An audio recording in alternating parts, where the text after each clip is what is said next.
नमस्कार, मी भाग्यश्री तुम्हा सर्वांचं आपल्या चॅनेलमध्ये मनापासून स्वागत करते आणि आज देखील आपण खूप सुंदर डिझाईन तयार करणार आहोत। त्याकरिता इथे बॅक पार्ट कट केलेला आहे, ज्याची पूर्ण उंची आहे 13.5 इंच, शोल्डर आहेत 5 इंच, आर्महोल आहे 5.5 इंच, छाती आलेली आहे 8.5 इंच आणि कंबर बॅकडाट मिळून ती आलेली आहे 8 इंच। आता इथे वरच्या बाजूला आपण आपल्या गळ्याची मार्किंग करूयात। तर इथे मला माझे जे रेडी शोल्डर हवेत ते 2.5 इंच हवेत, म्हणून मी अर्धा इंच मार्जिनचा घेऊन 3 इंचावरती एक मार्क केलं। त्यानंतर टेपला त्याच पॉईंटवरती ठेवून घेऊन खालच्या बाजूला जी माझी गळ्याची उंची आहे ती इथे मी 10 इंच घेतली आहे आणि जी खालची गळ्याची रुंदी आहे ती इथे मी 2.5 इंच घेऊन व्हिडिओमध्ये दाखविल्याप्रमाणे इथे तुम्हाला एक बॉक्स ड्रॉ करून घ्यायचा आहे। त्यानंतर आता या बॉक्समध्ये मी गळ्याचा गोल आकार ड्रॉ करून घेते आहे। आपण नॉर्मली जसा ड्रॉ करून घेतो अगदी तसाच इथे तुम्हाला गळ्याचा गोलवा आकार ड्रॉ करून घ्यायचा आहे।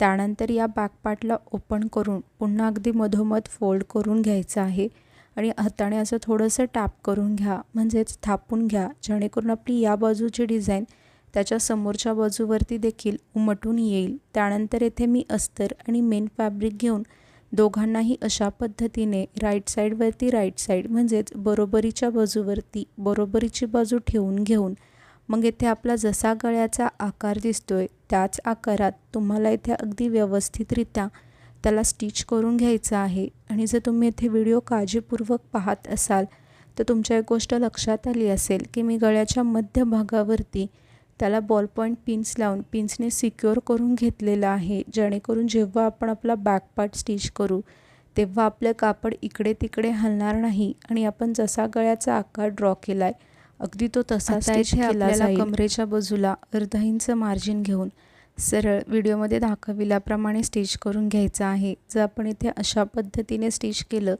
तर बघा शेवटी आपल्याला सेपरेटली कमरपट्टीला स्टिच करावं लागतं, तर त्याची इथे आपल्याला गरज लागणार नाही। आता इथे कमरेच्या बाजूला हे जे जास्तीचं कापड दिसतंय ना, त्याला देखील तुम्हाला व्हिडिओमध्ये दाखविल्याप्रमाणे अगदी व्यवस्थितरित्या कट करून घ्यायचं आहे। त्यानंतर इथे गळ्याच्या आतील बाजूस थोडंसं जास्तीचं कापड ठेवून संपूर्ण गळ्याची कटिंग अगदी व्यवस्थितरित्या इथे तुम्हाला करून घ्यायची आहे। आता इथे आपल्याला गळ्याच्या आतल्या बाजूला आपण हे जे जास्तीचं कापड ठेवलं ना त्याच कापडावरती अगदी व्यवस्थितरित्या छोटे छोटे कट्स इथे तुम्हाला संपूर्ण गळ्याभोवती देऊन घ्यायचे आहेत। त्यानंतर इथे हा जो गॅप क्रिएट झाला आहे ना, त्या गॅपमध्ये हाताला पास करून या बॅक पार्टला राईट साईड म्हणजेच सरळ बाजूवरती पलटी करून घ्यायचं आहे। त्यानंतर आता इथे तुम्हाला संपूर्ण गळ्याभोवती टॉप स्टिच देऊन घ्यायची आहे। टॉप स्टिच म्हणजे काय तर दाबटीप। आता दाबटीप म्हणजे काय तर जसं आपल्या गळ्याचा आकार दिसतोय त्याच आकारावरती तुम्हाला पुन्हा एकदा त्याला स्टिच करून घ्यायचं आहे।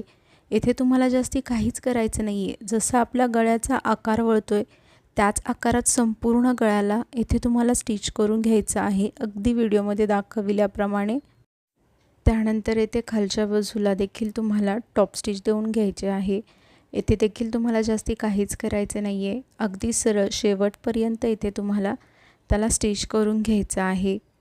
त्यानंतर इथे तुम्हाला अस्तर आणि मेन फॅब्रिक एकमेकांना चारही बाजूने अगदी व्हिडिओमध्ये दाखविल्याप्रमाणे स्टिच करून घ्यायचं आहे। त्यानंतर आता हे जे एक्स्ट्रा कापड दिसतंय ना त्याला देखील तुम्हाला अगदी व्यवस्थितरित्या व्हिडिओमध्ये दाखविल्याप्रमाणे चारही बाजूने कट करून घ्यायचं आहे। आता हे जे आपले दोन्ही बॅकडाट आहेत त्याला स्टिच करून घ्यायचं आहे। इथे मी तुम्हाला एकच बॅकडाट स्टिच करून दाखवते आहे, सेम तुम्हाला याच पद्धतीने दुसऱ्या साईडच्या बॅकडाटला देखील स्टिच करून रेडी करून घ्यायचं आहे। त्यानंतर इथे मी सिंपल अशी गोल्डन कलरची लेस घेतलेली आहे आणि तिला आपल्याला संपूर्ण गळ्याच्या कडावरती ठेवून घेऊन या गळ्याभोवती स्टिच करून घ्यायचं आहे व्हिडिओमध्ये दाखविल्याप्रमाणे। आपल्यापैकी खूप जण व्हिडिओज पाहतात परंतु चॅनेलला सबस्क्राईब करत नाहीत, तर प्लीज असं नका करत जाऊ, चॅनेलला देखील सबस्क्राईब करत जावा। काय होतं ना, मला देखील समजत जाईल की हां मी जे व्हिडिओज बनवते आहे ते तुम्हा सर्वांना आवडत आहेत आणि तुमच्या उपयोगात देखील येत आहेत।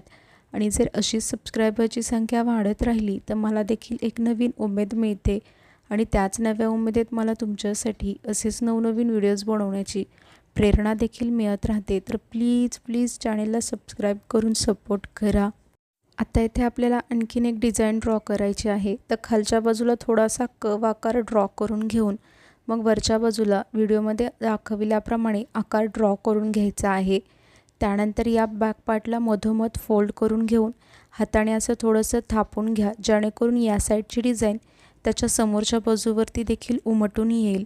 त्यानंतर असं मी 1 इंच घेऊन एक मार्क करून घेतलेला आहे। येथे मी 1 इंच घेतलेला आहे। तुम्ही तुमच्या आवडीनुसार ते अंतर कमी किंवा जास्त देखील करू शकता। त्यानंतर येथे बघा, जिथे आपलं 1 इंचाचं मार्किंग आलं होतं ना, त्याच मार्किंगवरती दोन्ही मार्किंगवरती ही गोल्डन कलरची लेस मी दोन्ही मधल्या गॅपमध्ये स्टिच करून घेतलेली आहे। त्यानंतर सेम मी तीच लेस घेऊन जो आपण हा नवीन आकार ड्रॉ केला होता ना डिझाईनसाठी, त्याच आकाराला फॉलो करत या लेसला त्या डिझाईनच्या आकारावरती ठेवून घेऊन जशी आपली डिझाईन वळती आहे त्याच आकारात या लेसला स्टिच करून घ्यायचं आहे। आणि सेम तुम्हाला याच पद्धतीने त्याच्या समोरच्या बाजूवरती देखील या लेसला त्या डिझाईनवरती स्टिच करून घ्या। आणि ही जी लेस आहे ती आपण जशी टर्न करू म्हणजे जशी वळवू तशी वळणारी आहे। त्यामुळे शक्यतो तुम्ही देखील अशाच लेसचा वापर करण्याचा प्रयत्न करा, कारण की शेवटी आपल्या डिझाईनचा आकार खूप सुंदर असा आलेला आहे या लेसमुळेच। आणि तुम्ही आणखीन चॅनेलला सबस्क्राईब नसेल केलं तर प्लीज चॅनेलला सबस्क्राईब करून सपोर्ट करा। आणि मी तुम्हाला पुन्हा एकदा सांगेल की सेम तुम्हाला अशाच पद्धतीने जी समोरच्या साईडवरची डिझाईन आहे ना, त्या डिझाईनला फॉलो करत या लेसला त्या डिझाईनवरती तुम्हाला स्टिच करून घ्यायचं आहे, अगदी व्हिडिओमध्ये दाखविल्याप्रमाणे। आणि इथे बघा, आपल्या डिझाईनचा फायनल लुक किती सुंदर अशी डिझाईन तयार झालेली आहे या गोलाकारावरती देखील। व्हिडिओ अगदी शेवटपर्यंत पाहिलात यासाठी तुम्हा सर्वांचे मनापासून खूप धन्यवाद।